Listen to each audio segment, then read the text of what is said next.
Hello, everyone, and welcome to this webinar brought to you by the Nazarian Center for Israel Studies at the University of California, Los Angeles.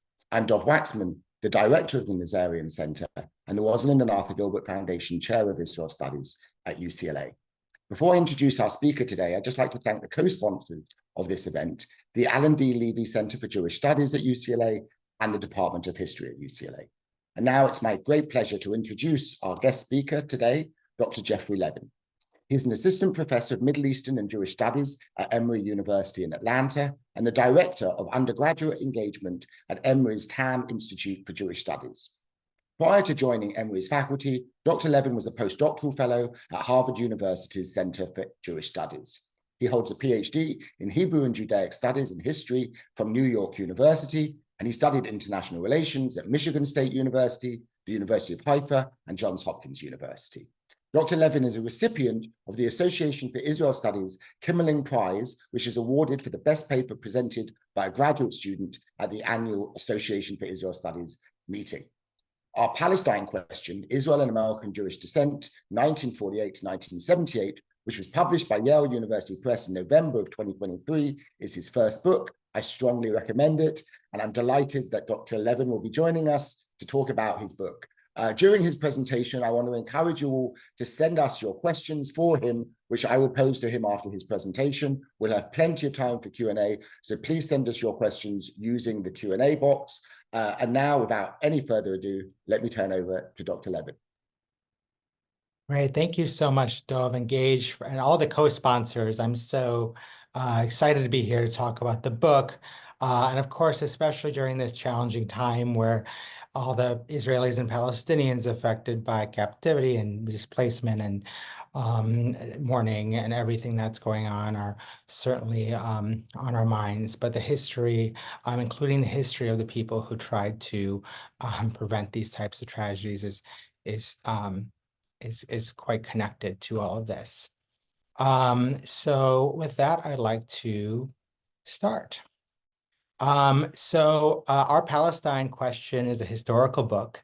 To kind of boil it down to the takeaways, I'd say first and foremost, the main point is it shows this history of American dissent and debates about Israel, about engagement with Palestinian rights issues, goes back to Israel's creation or even beforehand. There's this notion that this is something recent that just came about with this generation, or maybe it dates back to the 70s with the group Brera, which has been covered by scholarship. But really, as long as the Palestinian refugee issue has existed, as long as there have been Arabs in Israel who've been subjected to different treatment, there has been American Jewish concern engagement with these questions. And this isn't just an anti-Zionist issue, but this is also a story in this book about people who affiliate as Zionists or are supportive of Israel without the Zionist label. So I show this history through a really deep archival dive. It's very much a book that's came out of many hours of research in American Jewish organizational archives, in Israeli diplomatic files, and even Arab American files as well. So that connects to the second point, and that's that this dissent and this engagement with Palestinian rights during these decades was often both facilitated and limited by state involvement. And specifically, I'm talking here about the Israeli diplomatic pushback to a lot of this American Jewish engagement, the ways in which Israeli officials often tried to sideline American Jews whose views they thought were problematic for their narrative. But it's also a story that involves the CIA, which is pushing, supporting anti-Zionist actors in America, and the Arab League, which also plays a role in Arab states. And third, and this I didn't emphasize as much at the time, but I think is very important right now, especially in this climate, is the debates within the book about the connection between anti-Zionism and anti-Semitism, and really looking at the way in which American Jewish organizations engaged with that question in the 50s, which is very different than the way some of them engage with now. So as I mentioned, it's a very archival book. 5 of the 6 chapters have 1 or 2 main characters. And I'll introduce a few of them now. Most of the book is sort of set in the 50s, and then we get to the 60s, and then the final chapters in the 70s. The 70s, we have a much wider array of people involved. In the 50s and late 40s, the number of American Jews engaged in these questions is quite a bit smaller.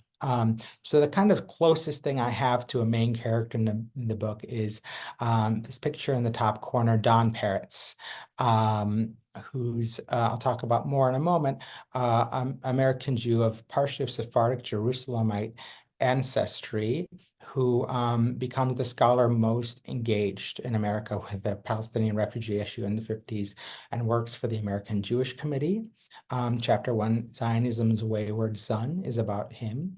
And second chapter is about William Zuckerman, this Yiddishist journalist who creates a newsletter, a Jewish publication in the 50s that's discussing Palestinian refugees and other issues more than any other Jewish publication in the US at the time, from 48 to 61. On the other corner is James Marshall. He's best known because his father, Lewis Marshall, there's a book on him there, was a very influential, the most influential American Jewish leading figure in the 1910s and 20s. And James Marshall is very interested in the rights of Arab citizens of Israel and pushing and advocating to the Israeli government about them. Palestinian Syrian, and Sayed is the head of Arab League, chief Arab League spokesman in the mid-50s, and he's a main figure in leading some of this American Jews to take action. Elmer Berger is an anti-Zionist Reform Jewish rabbi. The 5th chapter is about anti-Zionist Jews. And then after that, in the 70s, we get to a much broader array of people who are really interested in supporting Palestinian self-determination in what we now call the two-state solution. And this woman, Aviva Cantor, is one of many people who are in that. So with that, I'll start with just talking about some of these key figures. Don Peretz, born 1922, his father had immigrated during World War I from Ottoman Palestine. The family was Sephardic. They lived in Jerusalem for centuries before becoming Zionists, supporters of the Zionist movement. And Chaim Peretz, Don's father, is born in 1894 and involved in Zionism, close with working for Aaron Aronson, who people might know of. Has to flee because his family gets arrested by the Ottoman authorities, settles in Baltimore, becomes friends with Henrietta Zold, interestingly, and marries an Ashkenazi American Jewish woman, and has one child, Don Peretz, born October of 1922. He is, connected to the region. He goes as a young, during his childhood over there with his father, his family, his cousins there. But he also gets more involved in pacifism than Zionism initially. He even serves in a non-combatant role in Okinawa as a Japanese translator, which just solidifies his sort of anti-war views, even though he's not totally a pacifist. He also works with a little bit of the American Friends Service Committee. But after the war, he uses the GI Bill benefits to study at Hebrew University, because he's very intrigued by figures such as Judah Magnus, the chancellor of the university, who's a binationalist, and Martin Buber. So he goes there, and he falls in love with Zionism in the years 1946 and 1947. But when the war breaks out, he's really disgusted by a lot of the wartime rhetoric. And he, I kind of, using his letters home with material, I trace his sort of unhappiness. He ends up actually volunteering with this Quaker group to help displaced Arabs in northern Israel in 1949 for 7 months before going to first PhD at Columbia, where he writes the first dissertation published on the Palestinian refugee issue. And he soon after gets hired by the American Jewish Committee. So most of you have probably heard about this American Jewish Committee, which is the focus really of 3 chapters of the book in some way or another. In the 50s, it's probably the most politically influential American Jewish organization, even though it's not the most popular. It's one of the oldest American Jewish advocacy groups, founded in 1906 by affluent, mostly Reform Jews of Central European origin, such as Louis Marshall, who the father of another figure I deal with. They're combating anti-Semitism and helping Jews abroad. After World War II, they become much more of a universal human rights group involved in civil rights, global in their scope, liberal, but they embrace the term non-Zionism. They are influenced by the 19th century Reform tradition of viewing Jews as a religious group rather than nationality. So they want to help Jews and mandate Palestine. Many of the AJC figures support philanthropically Hebrew University and other institutions. But some are anti-Zionist even into the 40s. And only after 48 and during the war do many in the organization sort of decide to support the new Jewish state, even though they keep this term non-Zionist, which for them indicates that they don't embrace the idea that Jews are a nation, even though, and also emphasizes maybe that they're neutral and that, and to some respect, and they are loyal first to the United States. So they hire Peretz in the mid-50s. But even from right after Israel's creation, they're very sort of torn on how to deal with this group. I mean, look, diaspora Jewish groups really embraced liberalism, human rights, viewing American Jews as Americans and a religious group, and suddenly this new Jewish state exists. And so you can see here, initially they called their first committee on Israel, the Committee of the Impact of Israel on American Jews. And so they're kind of grappling with a lot of aspects of this. They don't engage that much initially with the mass displacement of Palestinian Arabs in 1948. So I'm not going to go into all the details of the 1948 war, but outside of Israel's creation, there's also 700,000 or 750,000 Palestinian Arabs who either flee, and majority probably flee, and some also get pushed out by Zionist and Israeli forces. And initially, they don't engage with this. Initially, they don't engage that much with the issue of the Arab minority in Israel, which I'll talk about more. But in the 1950s, they become more interested and they decide to hire Don Peretz.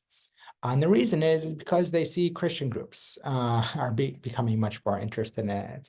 There's this push I'll talk about in a minute from the CIA-backed group to emphasize issues such as this.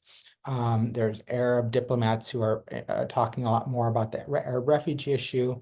And in light of this, the AJC decides that they should hire someone to help them work on this Palestinian refugee aid initiative. And they announce it. It's really just to philanthropically aid refugees who are in Lebanon, Syria, and elsewhere. It's not really focused on refugee return. Peretz isn't focused on that either. Maybe a nominal amount of refugees going back to Israel are discussed. But despite that, there's this really strong push within from Israeli diplomats to kind of sideline and get rid of this initiative. This is in October 56, right before the war breaks out, Suez War, to have him fired. And I really found a lot of material about him in the Israeli diplomatic files by people who ended up becoming ambassadors and senior figures who are concerned about their influence. The idea was that the AJC was so important at the time, it was a problem for American Jews to really have their own initiative related to this, I presume.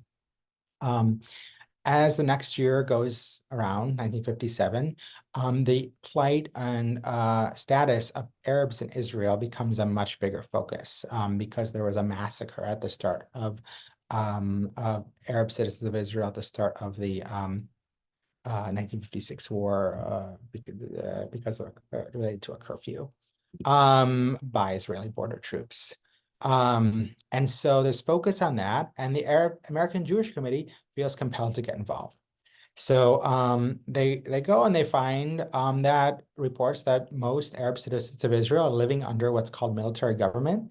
They can vote by the mid-50s, but they have restrictions on movement. There's all these other sort of issues that they're facing. And this military government is affects Israeli Arabs until 1966. And they, AJC leaders in summer 57 go and tour the country because they feel like American Jews, or at least their organization, needs to be consistent and investigate this situation because Arab groups and others are talking about it more. And so again, they cite this need to be consistent on human rights and minority issues. They cite concern for Israel, and they cite the issue of what they term Arab propaganda, because these are becoming issues that Arab diplomats are discussing that's hurting images of Jews in the country potentially, and that right-wing anti-Semitic groups are sort of discussing in their media.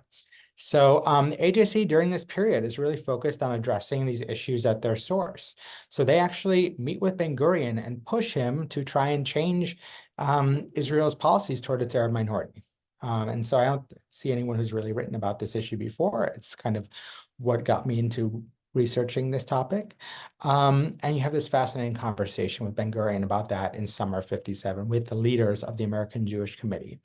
You also have them meeting with the Arab League leadership in 1956 to try and discuss a way that these groups Arab groups can be critical of Israel without, leading to concerns about anti-Semitism. And so my fourth chapter is really about these Fayez Sayegh, this Arab diplomat who's Palestinian, and his fascinating engagement with the AJC leadership, which I would love to talk more about. So they meet with Ben-Gurion, they tour the country, they talk to all these Israeli ministers, they talk to Arabs throughout the country.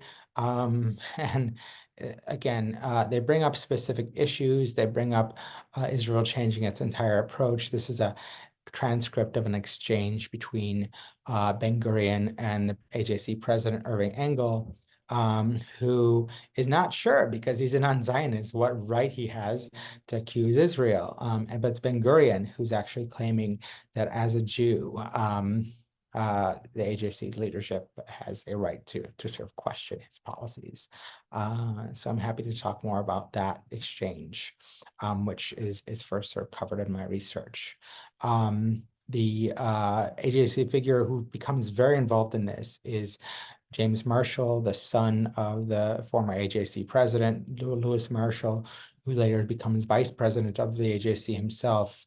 And he writes this very lengthy, like 20-page pamphlet, who is comparing the situation in Israel to sort of Black-white relations in the US, pushing Israel to increase contact between Arabs and Jews, expand Arabs' authority, integration into the labor unit. He's the route which Arabs weren't allowed into at the time, increased language learning, and he sends this very sort of well thought out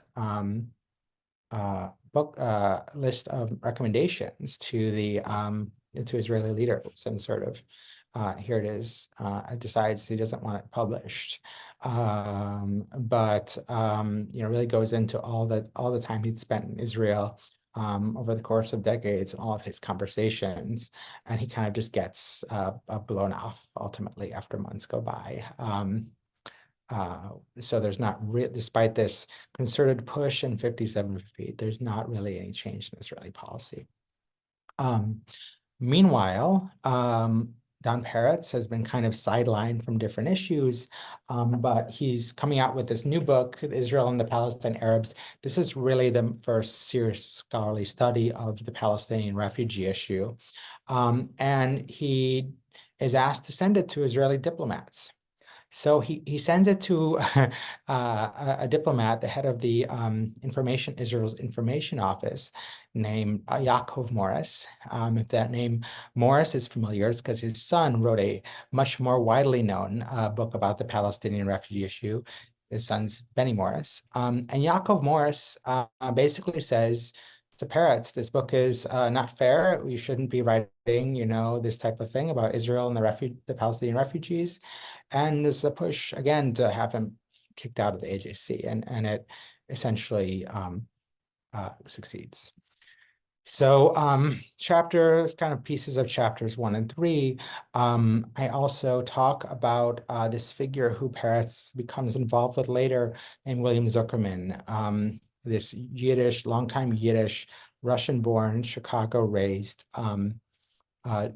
journalist who in 1948 moves back to the US after living in Europe for some time, moves back in 1940, and starts this publication that is unusually focused on sort of critical of Israel, talking about Arab issues, but actually gets very wide circulation in American Jewish sphere. He's published in major American Jewish press in like 1949, 1950. But there's concern amongst Israeli diplomats that he is confusing American Zionists. And so similarly to what happened to Peretz, there's this strong sort of push to get him sidelined in the early 50s, and he is. So he no longer really appears in the American Jewish press, even though at the time he didn't consider himself anti-Zionist in the early 50s. Later, he sort of delves into that. So he has his own fascinating story. So we have a chapter on this sort of Sephardic American Jewish figure, and he's someone who's really from the Yiddish sphere. More critical than either of them are a group that's vocally and labeled themselves anti-Zionist, the American Council for Judaism. The American Council for Judaism still technically has a newsletter and exists, but it's founded in 1942. And it's founded by Reform rabbis who, again, view American Jews as a religious group and oppose Jewish nationalism. And they do this because I think they genuinely believe it, but they're also concerned about American Jewish loyalty and are concerned that this whole embrace in Zionism and the creation of a Jewish state will cause anti-Semitism issues in America. So they try to keep America from recognizing Israel in 48. They fail. And for a lot of people, scholars, the assumption is that's where the story ends. And it's actually not. The organization continues. It grows a little bit, perhaps, right afterward. And it's focused on keeping American Jews from embracing Zionism in their Sunday schools and in sort of American Jewish life. Stuff like Hava Nagila and Sephardic pronunciation of Hebrew, and again, really putting American identity forward. Its leaders, very interestingly, again, this is a bit of a side bar in the book, become involved in the CIA front organization called American Friends of the Middle East, which is secretly receiving funding facilitated by Kermit Roosevelt, the grandson of Theodore Roosevelt, who's pictured here. So you can see Elmer Berger, the head of the American Council for Judaism, is sort of directly involved with the CIA front organization, which in the context of the Cold War really wants to push for a more pro-Arab policy and pressure on Israel to cede land and accept refugees and for some sort of peace deal with Egypt in the 50s. So part of the reason the AJC is getting involved in the mid-50s, part of the reason a lot of this is going on is because there's a lot of money from the CIA going into this organization with people who generally oppose, Zionism in Israel, but who are increasing the amount of discourse about it, about Arab affairs, who are, they're hosting Arab student organizations. The first Arab student group is sponsored indirectly through the CIA. And they're even paying for anti-Zionist reform rabbis like Morris Lazaron, pictured here.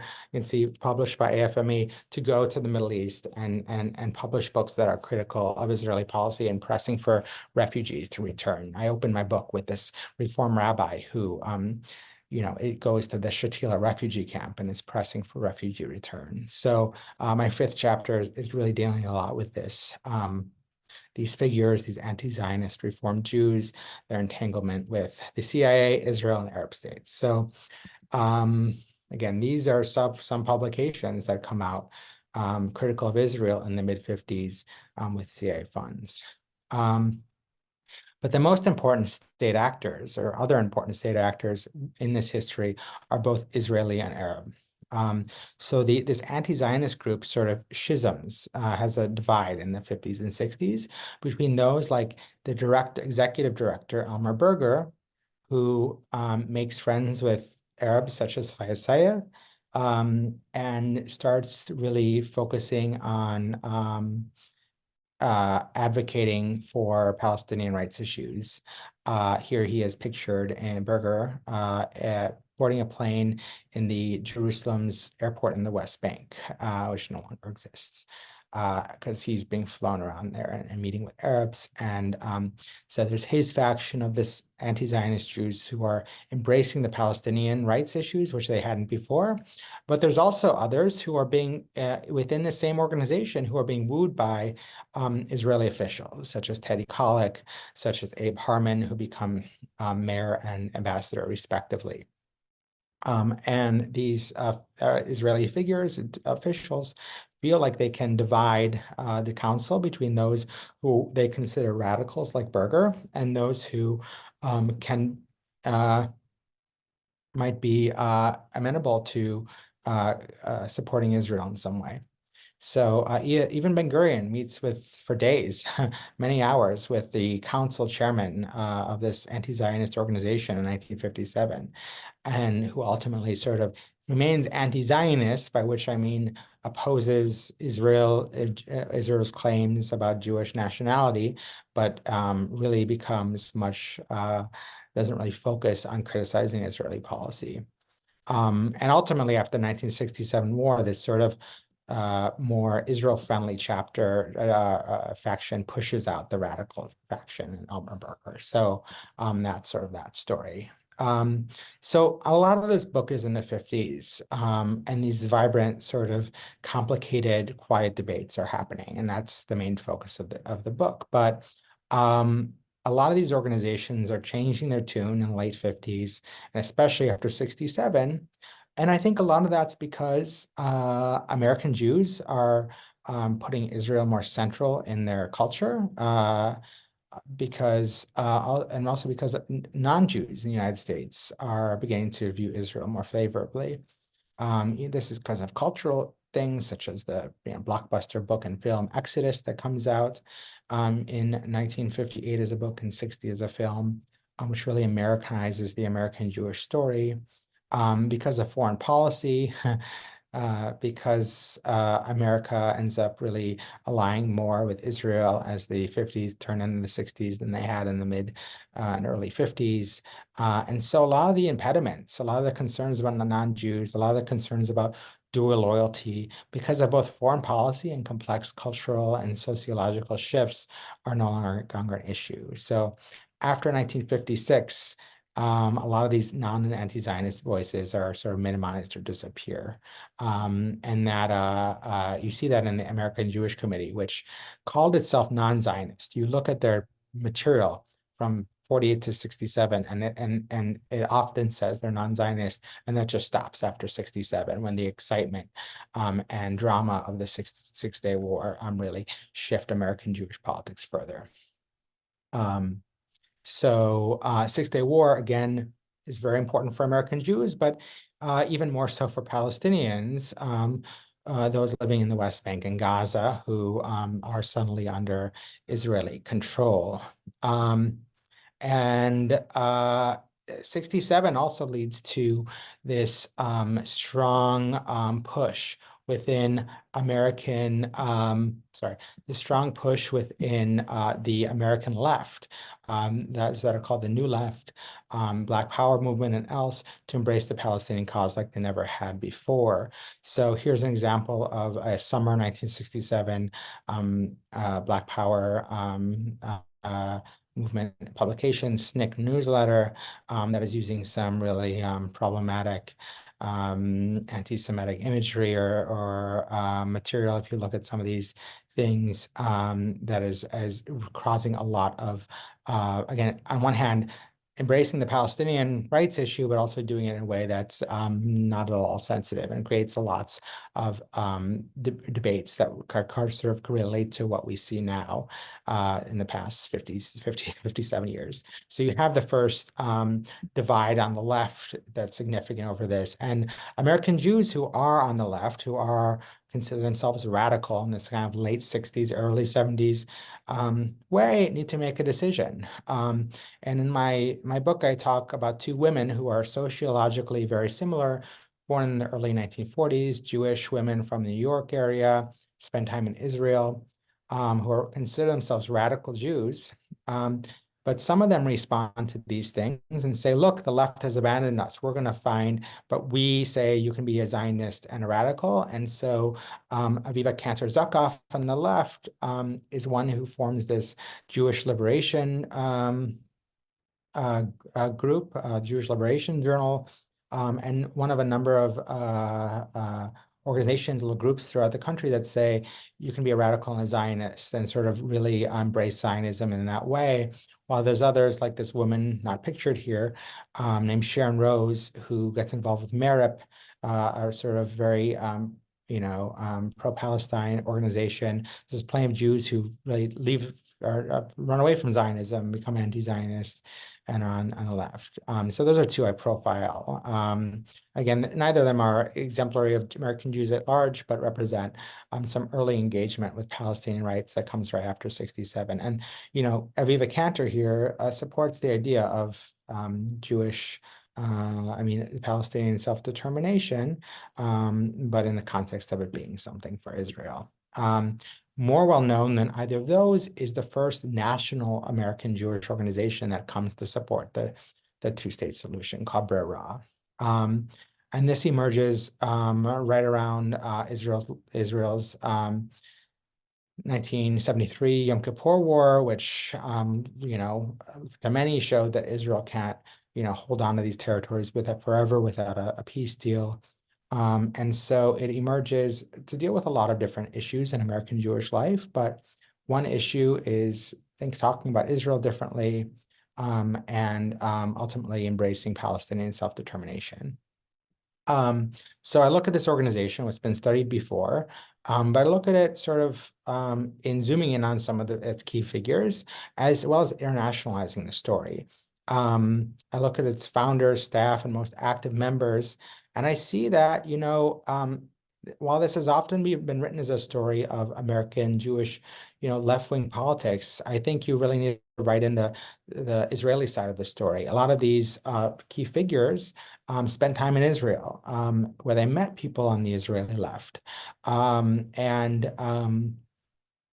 were inspired to support Palestinian self-determination, began supporting what we now call a two-state solution because of their contact with Israelis on the left and Palestinians. So I talk about that story. I talk about how they're constantly evoking figures on the Israeli left when they're trying to make their case to the American Jewish public. People like General Mati Peled, whose son worked for B'rera, Yoav Peled, and while he was at UCLA, in the 70s, as well as people like Uri Avneri and others here. This engagement with Palestinian self-determination is happening as this sort of new Israeli group called the Israeli Council for Israeli-Palestinian Peace is engaging in trying to talk through engaging with the Palestine Liberation Organization, the PLO. And so this group, Mati Peled, actually meets with some PLO moderates in 1976, and soon after, some American Jewish groups do as well, including two members of B'rera. So at the time, the PLO's reputation in the U.S. was, strongly associated with terrorism. And so meeting with the PLO, even its two moderate members who wanted to talk through sort of more moderate solutions, led to a big outcry. And so all of the organizations that had members who met with met with the PLO, sort of distanced themselves from that, except for B'rera, which supported the idea of negotiations with the PLO. So this really was one of the factors that led to Berra's downfall. It becomes much more controversial. Around the same time, there's this really anti-Berra pamphlet that's sent around very strongly. The reason why this whole thing came out about the meeting with the PLO was because it was leaked by an Israeli diplomat. So kind of connecting this back to the story of diplomats. I consider this project and this chapter especially really about a different take on the Israel diaspora relationship, looking at people who are engaging with Palestinian rights issues, American Jews, and looking at it as a product of deep engagement with Israel and the Palestinians. There's a sort of narrative of distance, and that's why American Jews are getting involved in Palestinian rights questions and advocacy. But at least in my historical take, a lot of these people who are involved go to Israel, spend time there, like Don Peretz or Bera members, and come back, advocating for various flavors of Palestinian affairs, whether that's civil rights in Israel, whether that's refugee issues, whether that's what we now call the two-state solution. Obviously, these questions have endured. Obviously, there's similarities and differences between the history that I unearthed here and the present. But with that, I have given you a pretty solid overview of the book, and I'd love to hear any questions you have, starting with Dov. Thank you all very much for listening. Thank you very much, Jeff, for that excellent overview of your book. I want to encourage everybody to send us your questions for him using the Q&A box. We have lots of time for questions, so please send them in. I have a few of my own, but before I kind of get into the history that you discuss, I want to kind of first of all ask you a question more about the writing of the book, and specifically, your decision to focus on individuals and kind of tell this history through the lives of individuals specifically as kind of avatars. Can you talk a bit about why you made that decision, or why you think focusing on individuals as kind of, are you seeing them as like emblematic of broader trends? What was the kind of pros and cons of that decision? It's a great question. You could have focused on, you could have a book with the same title that focuses on the media and focuses on media coverage. I'd say I just found these stories and found these archives and just felt like these were stories that needed to be told. I started this project about 10 years ago. I was taking a course, my first year, I was a doctoral student with Hillel Cohen, who is spending the semester at NYU, teaching a course on Palestinian Arab citizens of Israel. And I was curious, I'd come to NYU for a PhD to focus on diplomatic affairs, but I was really interested in how American Jews dealt with the issue of civil rights for Arabs in Israel. And if you're in New York, the archives down the street are the Center for Jewish History. So in my first year, I just, in a course, found this great AJC material, this reports from James Marshall, these transcripts, and wrote a paper that I didn't know at the time, but would become a chapter of my book, and was published in Israel Studies Review and parts of this story in a different sort of way. I saw in the questions, Paul Sham is here. I was at an AIS conference in 2015, and I saw the name Don Peretz a bit, and was told by Paul that Don was still alive. And I talked to him on the phone. I couldn't see him, but after he passed away, his widow let me see his papers. And so I spent days in Maya Peretz's floor of her retirement community going through these amazing letters. And I also, at the same time, found Israeli diplomats writing about the same person. So I just found this story of Don Peretz, which few people have a deep knowledge of, and found this opportunity to write this textured story. And I was a little inspired by Jim Leffler's book, which was also very much focused on individuals. And I thought, what an accessible way to write this book. Or write this dissertation even. I mean, this is what I want it to be. I kind of went from there. And the other chapters I sort of went through in that similar way. So it felt so natural, especially for those early years when there are just so few American Jews who have this level of involvement. And so I'm not able to do that after 67 because you'd have to write another 83 chapters on Steve Zipperstein, Ian Lustig, and Via Cantor. But I'm able to do that for the pre-67 chapters. And so I did. Okay, so speaking about one individual you said you wanted to talk more about, so I'm going to ask you to do so, is Fayez Said.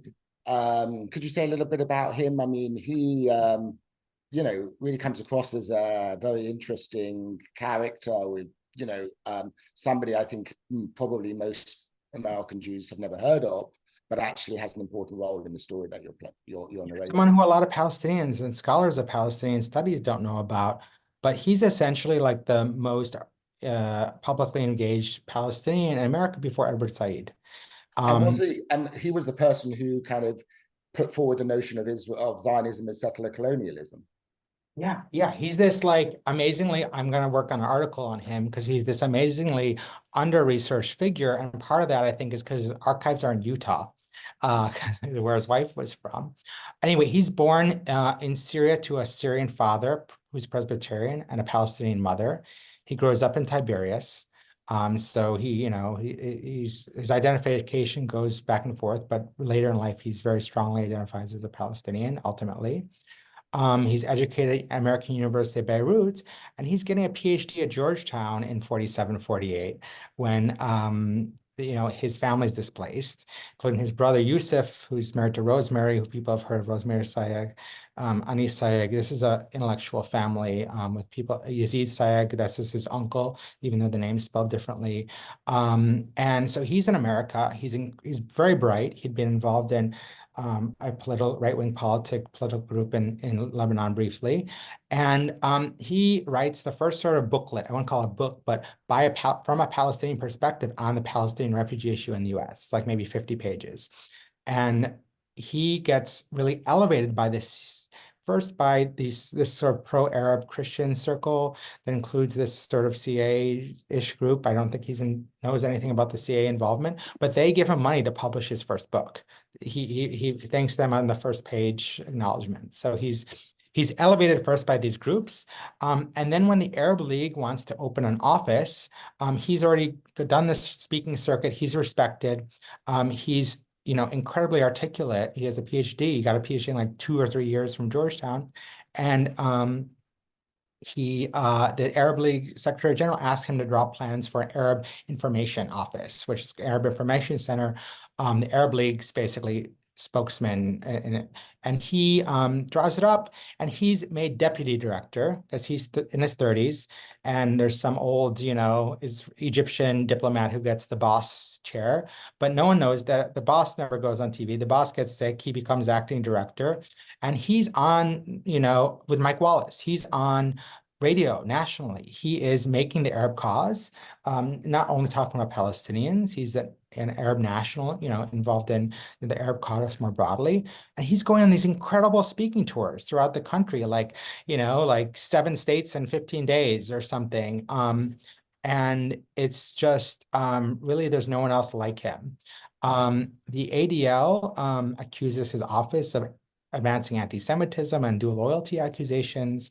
And he says, no, I haven't. Like, look through on national radio, look through my material. What have I ever said? What has my office ever said that's anti-Semitic? And he says there are other Arab diplomats who are saying anti-Semitic things, but they're from Arab countries, not from his office. And he says, but look at this book this book right here. This has problematic statements about American Jewish loyalty. And look, it's Ben-Gurion who said these problematic statements. This is in the mid-50s. And so the former head of the AJC, Jacob Blaustein, bothers Ben-Gurion about this, and Ben-Gurion's ignoring him because he wants him to, again, reiterate that there's no loyalty issues.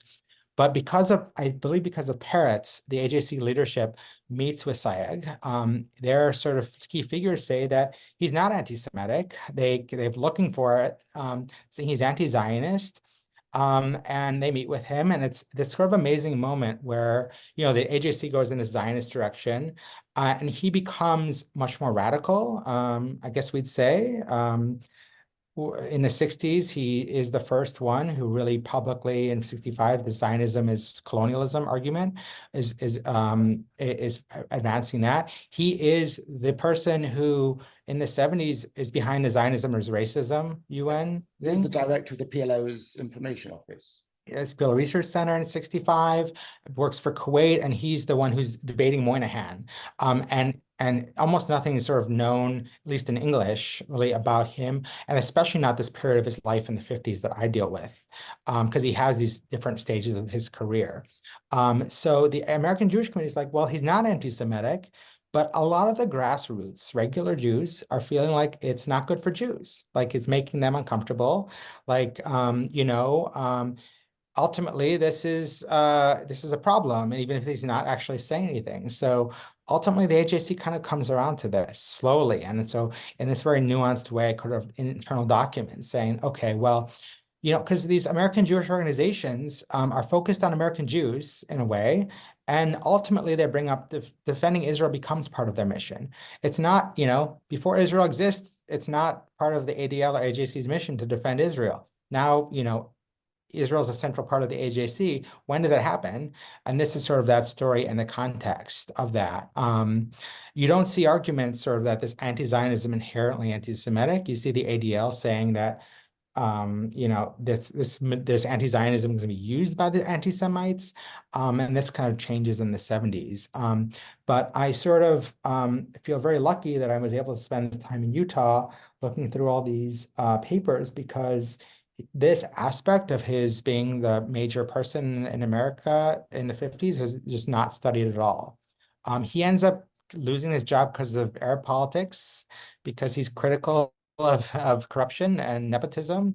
And so the Arab League shoots itself in the foot by letting him go, and he works for the PLO later and other groups. But yeah, that's really, again, his story. And I feel so fortunate to be able to have focused on a Palestinian voice in this book, and not just have, as fascinating as debates between Jews are, it gave me the opportunity to highlight a Palestinian's role in this and show just how hard it is then and now to be a Palestinian who wants to advocate for one's cause without being anti-Semitic or being accused of anti-Semitic, and how hard it is for the American Jewish groups to say, okay, this criticism is okay, this is not, which is also not an easy thing. Absolutely. Yeah, I mean, I think one of the great strengths of your book is the way in which you demonstrate that a lot of the issues that people are discussing today and the questions have this much longer history. And contrary to the tendency, particularly in the media, to focus on the new and to highlight, what's different today, your book really emphasizes the kind of continuities over time, the continuity of American Jewish descent, the continuity. Your book in a way. Absolutely, yeah. That's why I wanted to. That's why I wanted to kind of zero in on this question of continuity and change. So on the one hand, you really show that there's this much longer history of American Jewish descent, and that this is not something that just began with Roa or with J Street or with If Not Now, but this is something that's been going on for a very long time.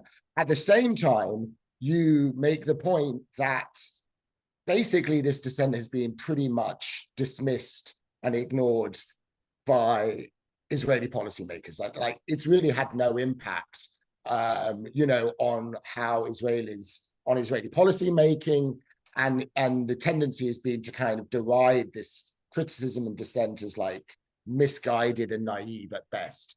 So given that, why do you think it's continued over? I mean, if it's had no impact, as you say, on Israeli policymaking, what explains this endurance of this dissent, despite the fact that it bears little fruit?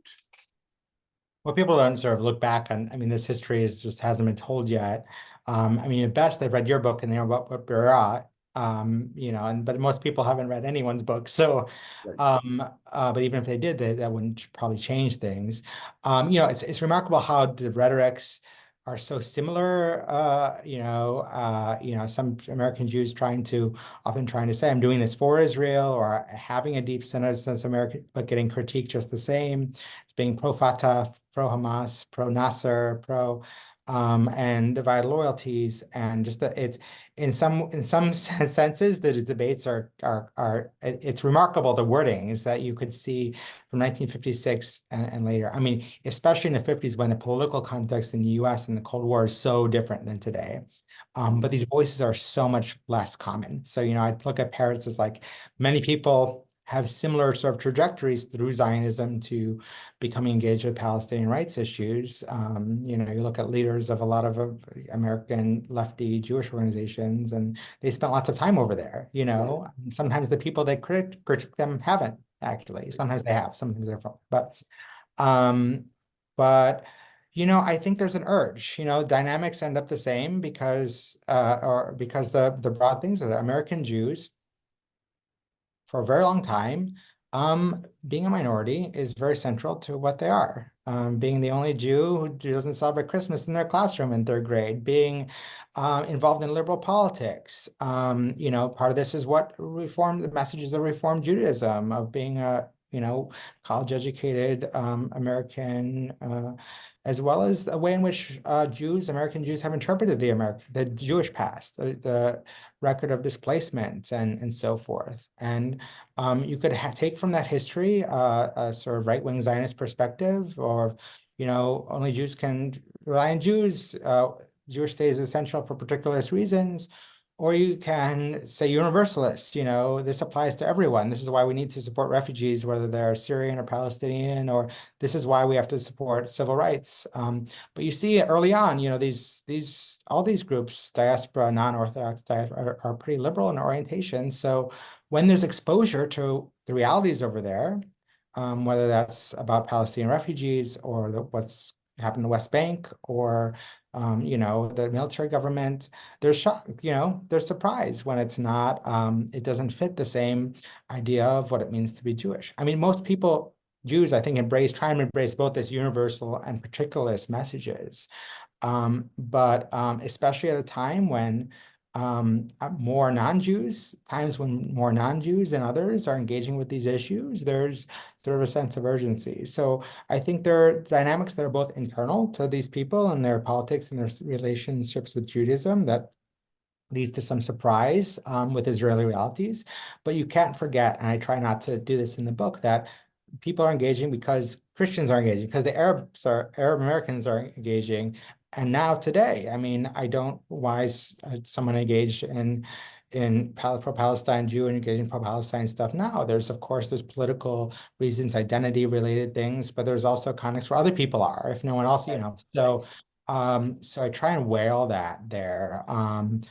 Everything's becoming so much more intense, of course, right now. So that's what I want to get to. I mean, I think in many ways it's you present a kind of corrective to the let's call it the kind of Peter Beinart claim that there's a crisis of Zionism. He famously argued that as a result of this conflict between American Jewish liberalism and their commitment to Israel and Zionism, and in a sense, what you, I think, do a great job of conveying is that there was always this tension, and that there was always this long history of American Jewish liberals having to kind of grapple with the realities of Israeli life and politics, whether it was such as a military government in the 1950s and 1960s. This isn't just a feature of kind of post-Second Intifada of the last few years. But that obviously does raise the question of what has changed. Your focus is on this earlier period to kind of reveal the continuity of dissent and the continuity of some of these trends that we see happening today. How have things changed in your mind? I mean, whether it's in terms of the history of anti-Zionism, of American Jewish dissent, or even of the way in which is the Israeli government responds to it. Because I think, you've also made the point that Israel has kind of consistently, ignored and dismissed and sometimes tried to suppress that dissent. Well, look, the bulk of liberal, and I never wanted to discount Orthodox and right-wing Jews, but the bulk of American Jews, majority have been liberal, and they were far more favorable, always been more favorable to the Mapai, the labor establishment, which seemed to share their ideals. I mean, the kibbutz movement, for example, inspired people like Bernie Sanders and Noam Chomsky, and so there were always these sort of inherent I hope the trust of the Israeli left, even though on Palestinian issues that left often wasn't that left. And now you have, I mean, ever since Begin won, but especially now more than ever, it seems very, very clear that, the finance minister and the average of Israel and the average American Jewish Democrat don't agree on a lot in terms of values. Pretty mildly. And yes, and that wasn't the case 60 years, maybe they disagreed on socialism, how socialist, how big the welfare state should be. But so I think that's a big thing. I mean, just Israel seems to be heading, for a long time, the American Jews and the American Jewish establishment could think, oh, Israel's heading in the right direction. You know, the military government stuff was going away slowly. The idea that the occupation of West Bank and Gaza was something temporary, that there'd be peace in some way or another. Even 15 years ago, it's like, okay, there's gonna be a two-state solution. Like, we don't need to push, we don't need to really engage with that. And now we're in this period where it's like, okay, we're in this nightmare of the present, and these issues aren't being addressed. And so there's a sense of like any sort of softening veneer has been taken away. So and of course, there's just been so much polarization in this country and globally. So it shouldn't be surprising in that context that this issue has become far more polarized than ever before. I mean, the other big factor right now is, and I emphasize this in other stuff I've written, is that American Jews, my generation, millennials, and the one below me, Gen Z, have more exposure to Israel than any generation before us. We're more likely to have been over there because of birthright and all these subsidized trips. We're more likely to be reading Haaretz and Times of Israel, whereas not many Jews read those in 1974. They were in Hebrew for one thing, so it was hard Hebrew. to read. Exactly. We had there actually a theme. I mean, even Jerusalem Post, which was the one back then, but even Jerusalem, but we're more likely to know Palestinians, more likely to know Israelis through these, the ones who are sent to our summer camps and Hillels and everything. So there's this deeper exposure. And I think there's the distancing phrase that American Jews are more distant now is not accurate, in that it doesn't represent the fact that we're more deeply entangled, whether that's our Netflix shows or our food, than we were before. But because of that, we've seen, these generations have seen things that doesn't resonate with them. It's not just the image, it's also sort of the reality. So I think that's a big difference. Don Do Paris you is think then there are differences between, sorry to interrupt you, but you mentioned the sure. kind of different do you think there are differences between the generations? I mean, we talk about Gen X, millennials, Gen Y, the boomers. Do you see, I mean, your book kind of emphasizes these continuities, but do you Yeah. see any difference between each generation of American Jews and how they engage with Israel or perceive Israel, or at least how they express their criticism of it?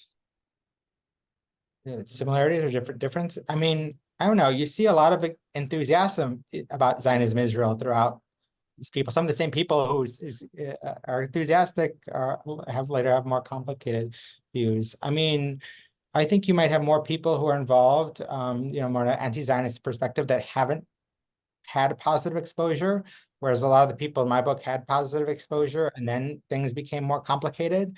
Whereas I think going into it, just we're in a whole different media landscape regarding Israel-Palestine than we were even 15 years ago. So I think that's a big factor.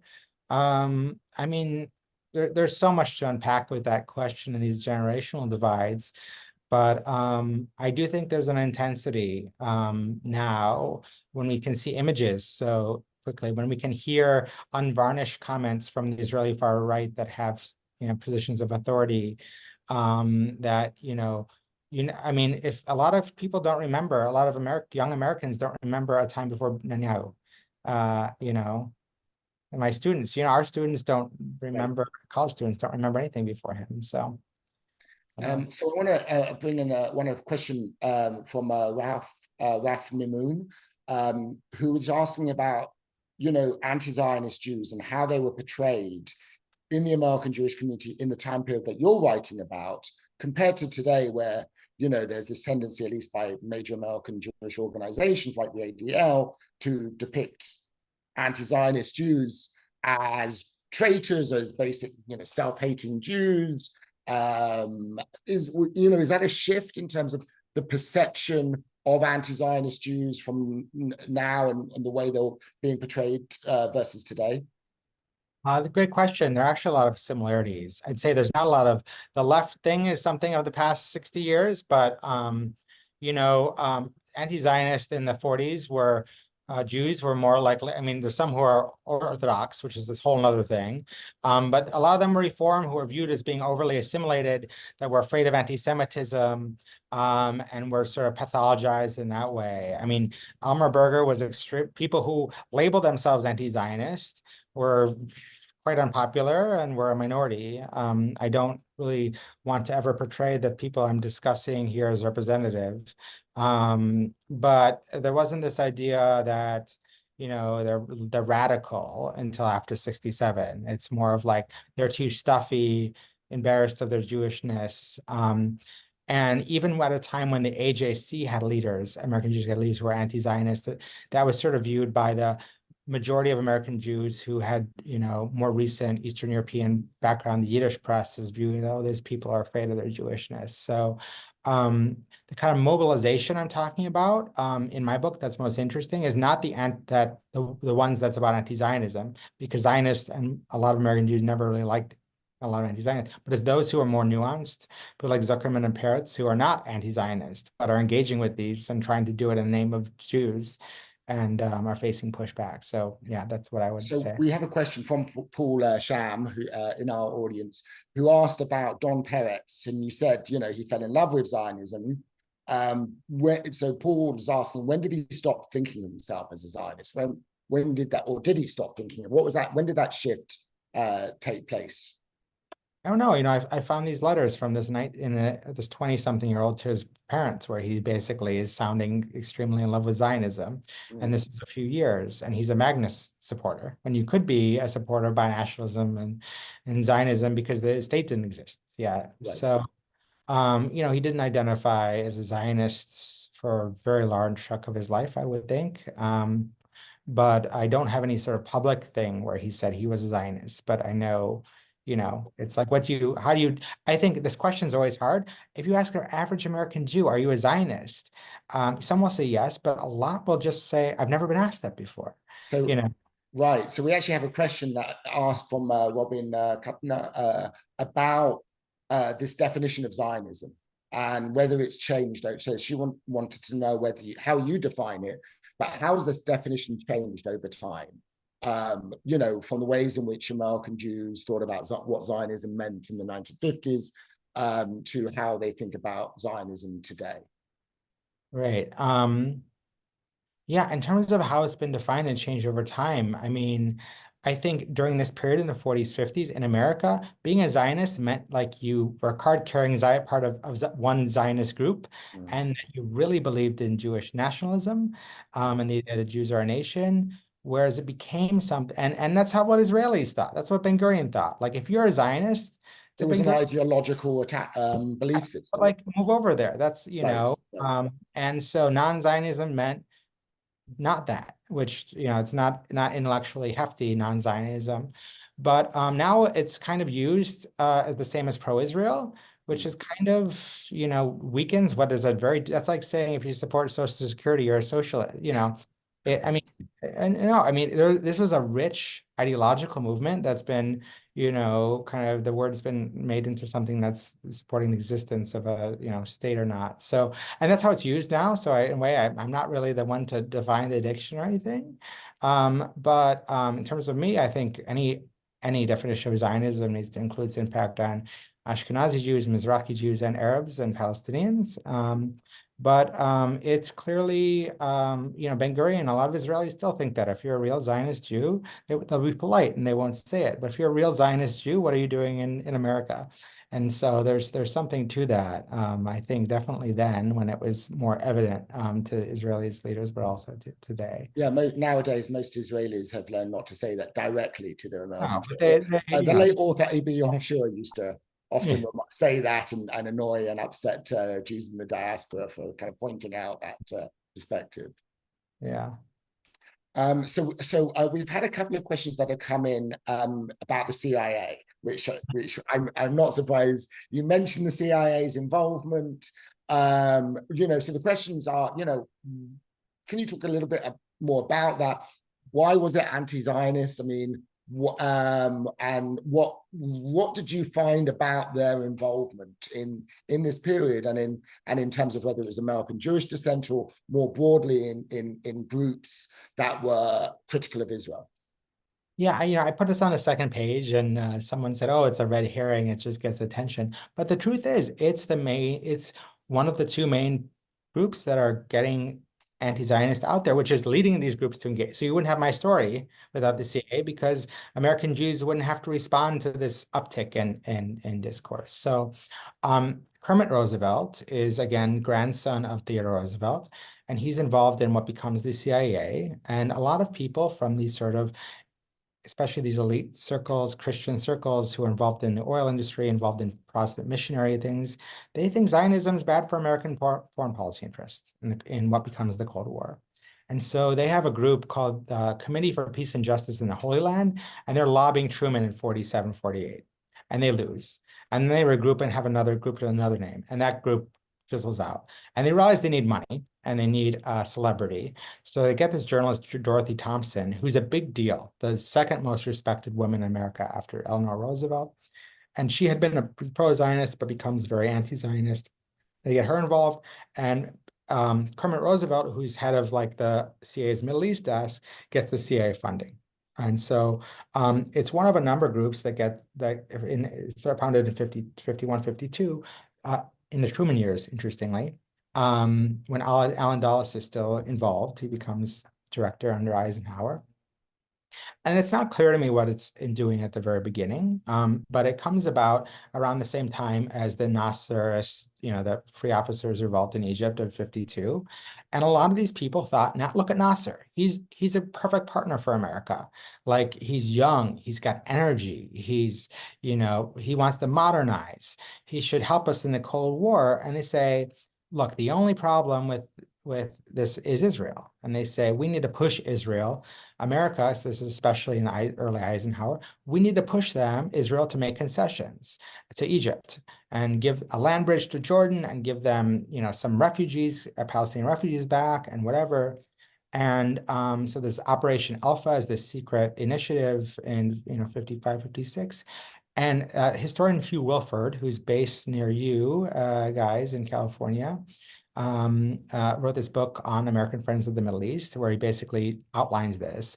And what I do in my book is kind of, I don't engage with the CIA's anything archivally, but I sort of show where this money's going and what it's doing, and how it's getting even more entangled with American Jewish politics and Arab politics, in Arab American politics, because this group is founding the first Arab student group in America.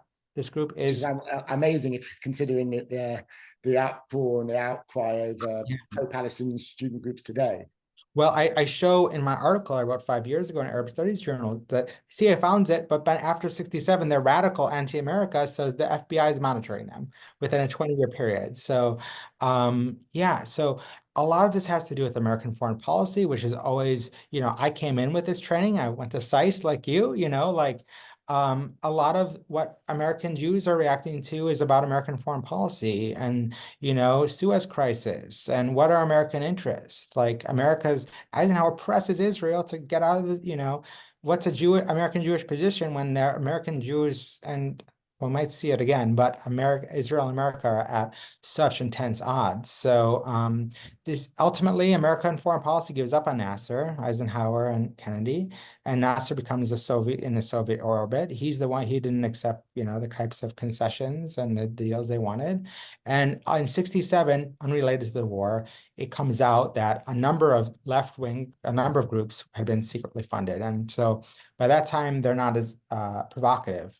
American friends in the Middle East, but they're still being paid. And it's not the headline because there's the National Student Organization also got this funding. So that's that. Yeah. So I think we have time for one final question that's come in. And it asks about the influence of the rise of Arafat and the PLO and Palestinian militarism, kind of Palestinian militant groups, and the increasing adoption of terrorism in the 1960s and 1970s. How did that influence the advocacy for Palestinian rights by American Jews? I mean, did that, I guess, to add to that question, did it diminish the support for Palestinian rights that you discuss in the book, or what impact, if any, did it have upon how American Jews were supporting Palestinian rights? That's a great question. I don't get into the chapter as much, into the issue as much as I would have liked to in that last chapter. But of course, there's attacks that are targeting civilians in the '70s, especially after like 72-ish, or even after even in the late '60s. And it's sort of used to delegitimate, like, you're want to involve the PLO, look at what they're doing. And of course, Palestinian politics and the different factions and the nuances of what Arafat is doing in this and what's the difference between the PFLP and is not lost upon American Jews, just like the nuances of Israeli politics are lost on, many others. But it makes it much harder. On the other hand, the Palestinian, all this thing is what elevates it in global discourse and left discourse. So without it, is it an issue people are discussing in the same way? I don't know. And that's, of course, this complicated dynamic of, when there's not violence, it's kind of not an issue. And then when there's violence, it becomes an issue you can't address because you don't want to reward violence or empower these groups. And we're seeing that now, of course. And that's why you want to address these issues when they're not exploding. But of course, people don't have the will to address tough issues when they're not sort of emergency. And so I guess that kind of brings us to the tragedy of the present, and the whole tragedy is in this book of I don't think American Jews are necessarily the one central player in a peace process, but there are certainly American Jews who tried to get people in a more sort of peaceful and justice-oriented way in a lot of different flavors of Zionist, anti-Zionist, and this is sort of how things didn't end up going in a positive direction for them within the United States as well as in action Jewish politics. But I think, one of the points you make